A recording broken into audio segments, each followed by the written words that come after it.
ശബരിമല സ്വർണ്ണക്കവർച്ച കേസിൽ smart creation CEO Pankaj ഭണ്ഡാരിയുടെ ഹർജി ഹൈക്കോടതി തള്ളി. അറസ്റ്റ് നിയമവിരുദ്ധമെന്ന് ചൂണ്ടിക്കാട്ടിയായിരുന്നു ഹർജി. വിവരങ്ങളുമായി രേഷ്മ ബാബു ചേരുകയാണ്. രേഷ്മ, പങ്കജ് ഭണ്ഡാരിയുടെ ഹർജി കോടതി തള്ളിയിട്ടുണ്ട്. എന്തൊക്കെ കാര്യങ്ങളാണ് കോടതി ചൂണ്ടിക്കാട്ടിയിട്ടുള്ളത്? പറയൂ അനുബന്ധ വിവരം.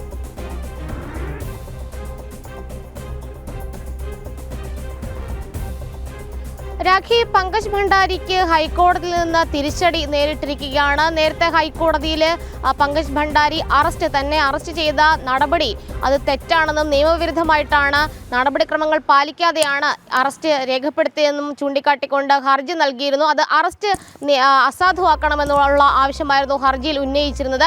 ഈ ഹർജിയാണ് ജസ്റ്റിസ് എ ബദറുദ്ദീന്റെ സിംഗിൾ ബെഞ്ച് തള്ളിയിരിക്കുന്നത്.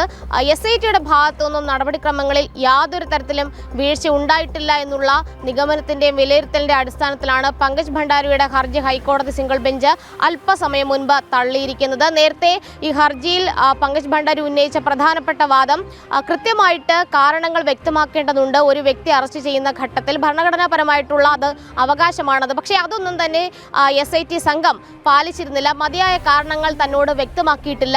അതുകൊണ്ട് തന്നെ നടപടിക്രമങ്ങൾ പാലിക്കാതെയുള്ള അറസ്റ്റ് അത് അസാധുവാണ്. അതുകൊണ്ട് തന്നെ പുറത്തുവിടാനായിട്ടുള്ള ഒരു നിർദ്ദേശം, അതായത് തന്റെ അറസ്റ്റ് നിയമവിരുദ്ധമെന്ന് പ്രഖ്യാപിച്ചുകൊണ്ട് തന്നെ പുറത്തുവിടാനായിട്ടുള്ള ഒരു നിർദ്ദേശം ഹൈക്കോടതി ആയിരുന്നു ഈ ഹർജിയിലെ പ്രധാനപ്പെട്ട ആവശ്യം. SIT പക്ഷേ ഇതിനെ തുറന്നെതിർത്തിരുന്നു. കൃത്യമായിട്ട് നടപടിക്രമങ്ങൾ പാലിച്ചും കാരണങ്ങൾ ചൂണ്ടിക്കാട്ടിയും തന്നെയായിരുന്നു ഈ അറസ്റ്റ് രേഖപ്പെടുത്തിയെന്നുള്ളതായിരുന്നു SITയുടെ വാദം. പക്ഷേ ഈ വാദം നടന്ന വേളയിൽ ഹൈക്കോടതി ചില പ്രത്യേക നിരീക്ഷണങ്ങളൊക്കെ തന്നെ നടത്തിയിരുന്നു.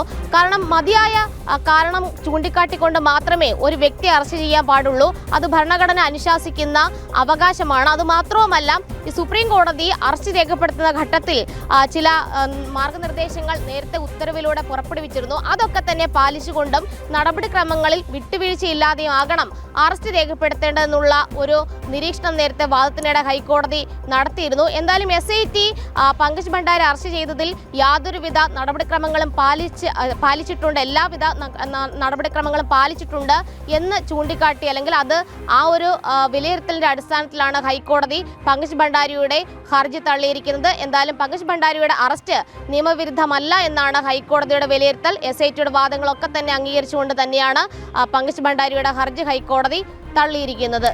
രേഷ്മ, എന്തായാലും പങ്കജ് ഭണ്ഡാരിക്ക് ഹൈക്കോടതിയിൽ നിന്ന് തിരിച്ചടിയേറ്റിരിക്കുകയാണ്. അറസ്റ്റ് നിയമവിരുദ്ധം എന്ന പങ്കജ് ഭണ്ഡാരിയുടെ വാദമാണ് ഹൈക്കോടതി തള്ളിക്കളഞ്ഞത്.